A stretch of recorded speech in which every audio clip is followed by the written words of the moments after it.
खुलुमबाय फुंबिलिनि गाहाम हामलायनायखौ बयनिसिमबो बावहरनायजों लोगोसे जोंनि डेली बड' निउज चेनेलाव नोंथांमोनखौ बरायनाय जाबाय। जोंनि डेली बड' निउज चेनेला इन्टारनेशनेल, नेशनेल आरो लकेल बेफोरनि खौरांफोरखौ नोंथांमोननिसिम लाबोबाय थागोन। आसा खालामो नोंथांमोना खौरांखौ नायलांगोन। दिनैनि गिबि रादाबाव दं समबार सानखालि क'क्राझार डिस्ट्रिक्टनि सिङाव थानाय office of the district elementary education officer and district mission coordinator Assam Sarva Shiksha Abhiyan मिशननि क'क्राझारनि दरखं मोखाङाव एबसुनि दैदेननायाव गोबां फरायसालि आरो फरायसालिमाफोरनि लाइमोनफोरा ज' जानानै धर्ना खालामो। HSLC आनजादनि इंलिश आरो साइन्स आनजाद जायैनि आरो फरायसाफोरनि जिउजों गेलेनायनि जाहोनाव बे धर्ना हाबाफारिखौ लानो गोनां जादों। बड' साहित्य सभा आरो एबसुनि गोबां मावथि हान्जाफ्रा बे हाबाफारिखौ दैदेनदों होननानै मिथिनो मोननाय जादों। आसामनि एडुकेशन मिनिस्टार Rs1.8Kआ रबिबार मोनाखालि मिथिहोयो दि बर्ड अफ सेकेन्डारि एडुकेशन एबा सेबाया समबाराव जानो गोनां बिगियाननि आनजादखौ ससियेल मिडियायाव कुइसन पेपार लिक जानायनि थाखाय जानाय नंला होनना। आसामनि केबिनेट मिनिस्टार पीयूष हाजरिकायाबो साइन्स पेपार लिक जानायनि जाथायनि उनाव बुङो दि जाय सुबुंफोरा फरायसाफोरनि जिउजों गेलेदों आरो बिसोरनि सायाव बिब्दि थासारिखौ लाबोदों बिसोरो गावसिनि पापनि थाखाय सैनांगोन। थांनाय मार्चनि 12 खालाराव महाराष्ट्रनि पुनेनिफ्राय सलापुर थांनाय हाइवेआव गंसे गारिनि जाब्रबथाय। मिथिहोनाय जायोदि बे गारिनि जाब्रबथायाव सानैनि जिउ खहा आरो 3 सुबुङा आघात जादों। दासिमाव मिथिनो मोननाय जायाखै दि बे गारिनि जाब्रबथाया माबोरै जादों होननानै। नाथाय जाथाय जानाय जायगा खाथिनि सुबुंफोरनि बुंनाय बायदिब्ला बे जाथाया गारिनि अभार स्पिडिंआव गारिखौ कन्ट्रल खालामनो हायैयाव जादों होननानै मिथिनो मोननाय जादों। राजामौलीनि RRR सावथुननि नाथु नाथु मेथाइया अस्कार 2023 नि बान्था देरहानो हादों। बे अस्कार बान्था मोननो हानाय नाथु नाथु मेथाइयाव फावखुंगुर महरै साउथनि एक्टर सानै रामचरण आरो JR&TRआ मोसादोंमोन होननानै मिथिनो मोननाय जादों। BJP दोलोनि दैदेनगिरिफोरा राजघाटनि जौस्राङाव जिरायना दिल्लीनि CM केजरीवालखौ जौनि स्केमनि थाखाय CMनि पस्टनिफ्राय रिजाइन खालामहोनो दिल्लीयाव BJP दोलोनि दैदेनगिरिफोरा धर्ना होनायखौ नुनो मोन्दों।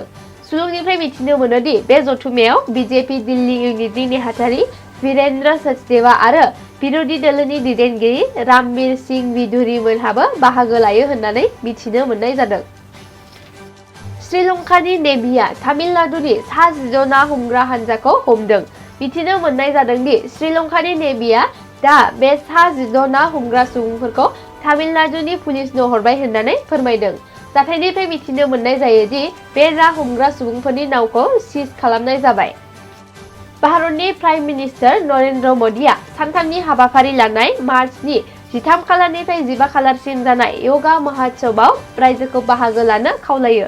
मिथिहोनाय जायोदि बे योगा महोत्सवआ दिल्लीनि तालकटोरा स्टेडियामाव मार्चनि 13 आरो 14 खालाराव जायो आरो Morarji Desai national institute of योगायाव मार्चनि 15 खालारखालि जागोन होननानै मिथिहोनाय जादों। राजस्थानाव सासे सुबुङा सनिया गान्धीनि गाज्रि रोखोमनि भिडिअ सुजुना हगारनायनि थाखाय हमजायो। बिपिन कुमार सिंह चन्डियालआ सनिया गान्धीनि गाज्रि रोखोमनि भिडिअ सुजुना हगारनायनि थाखाय हमजादों। बिपिन कुमार सिंह चन्डियालखौ मार्चनि 13 खालाराव बिजिरसालियाव दिन्थिफैनाय जायो। बेजों लोगोसे बिथांखौ मार्चनि 14 खालारसिम जोबथेसालियाव दैथायहरफिनो। रासियानि हिनजावफोरा पुतिननि बिरुद्धै धर्ना होनायखौ नुनो मोन्दों।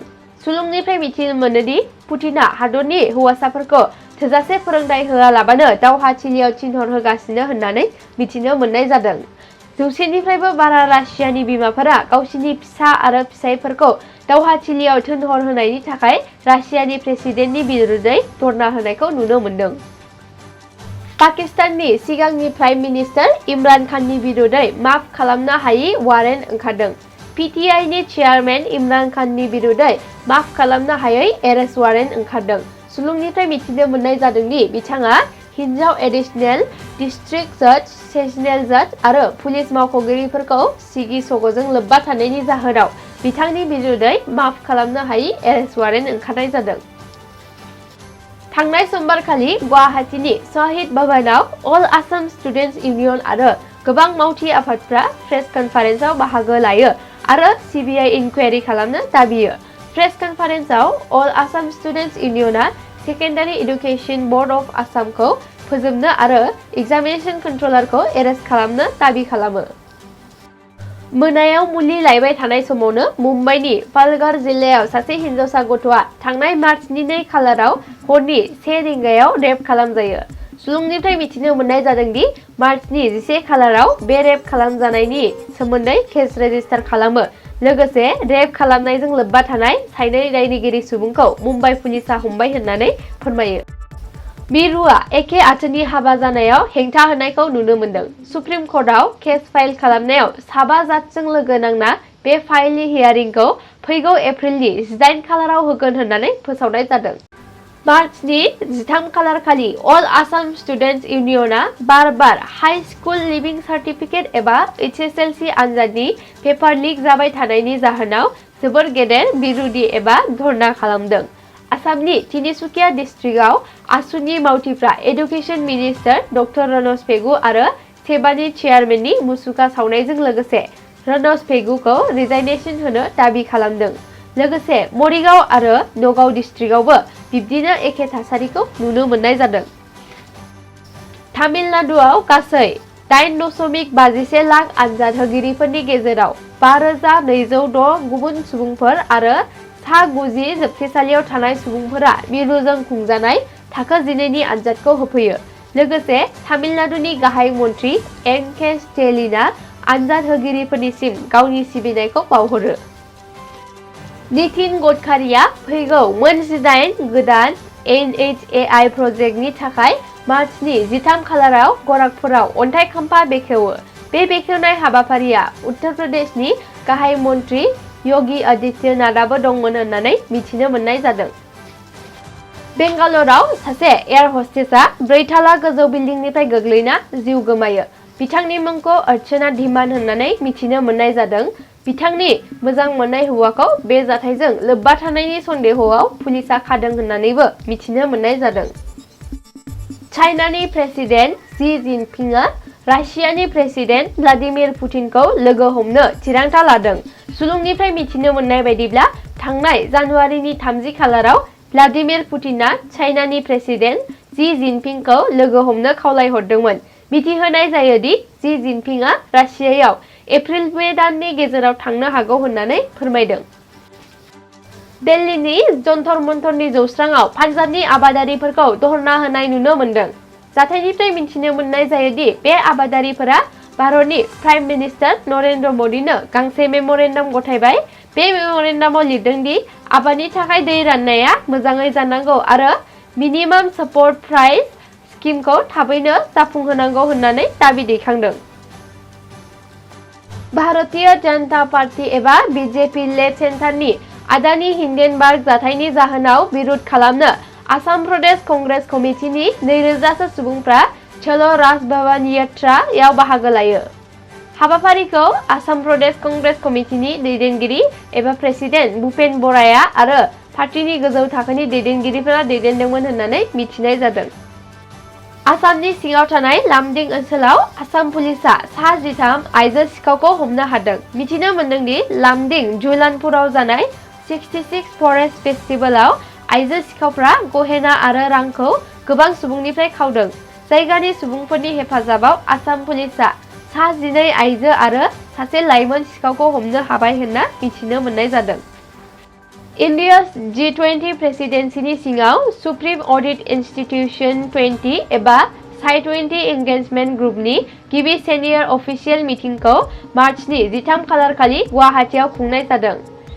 द controller and auditor general of India Girish Chandra मुर्मुआ बे हाबाफारिखौ दैदेनदोंमोन होननानै मिथिनो मोननाय जादों। हाई लेभेल कमिटिया इउनियन होम मिनिस्टार अमित शाहनि चेयारमेनशिप खालामनायनि सिङाव मोनबा रायजोफोरखौ NDRF निफ्राय सहाय खालामनो थिरांथा लादों, जायनाखि 2022 मायथाइयाव बाना, हा गिसिखानाय, अखा मोफ्लामनायजों खहा जादोंमोन।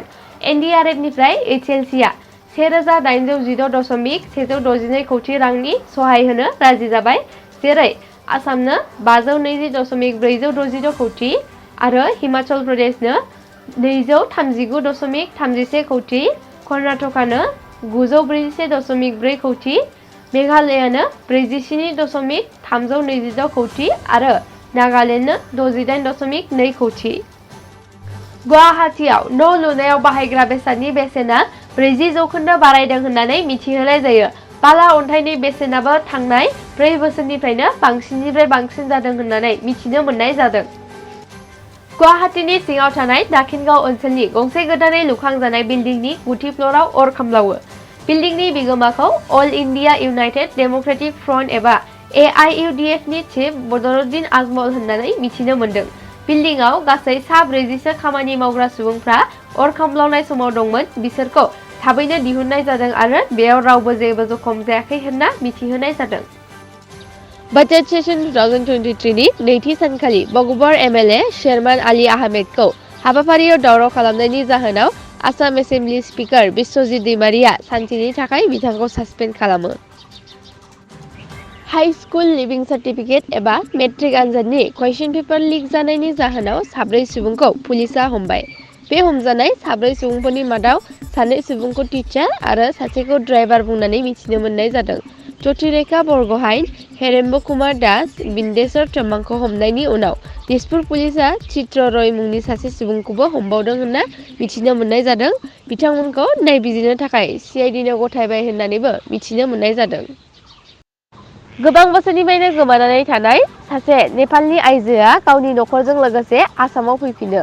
जन्नत खातुन मुंनि 62 बोसोर बैसोनि आइजोआ गोबां बोसोरनिफ्रायनो गोमानानै दंमोन। बेखौ काछार डिस्ट्रिक्टनि सिलचर डिटेनसन सेन्टारनिफ्राय आइजोखौ बिबानगिरिफ्रा आसामनि नखरनि सुबुंफोरसिम दैथायहरफिनदों होनना मिथिनो मोननाय जादों।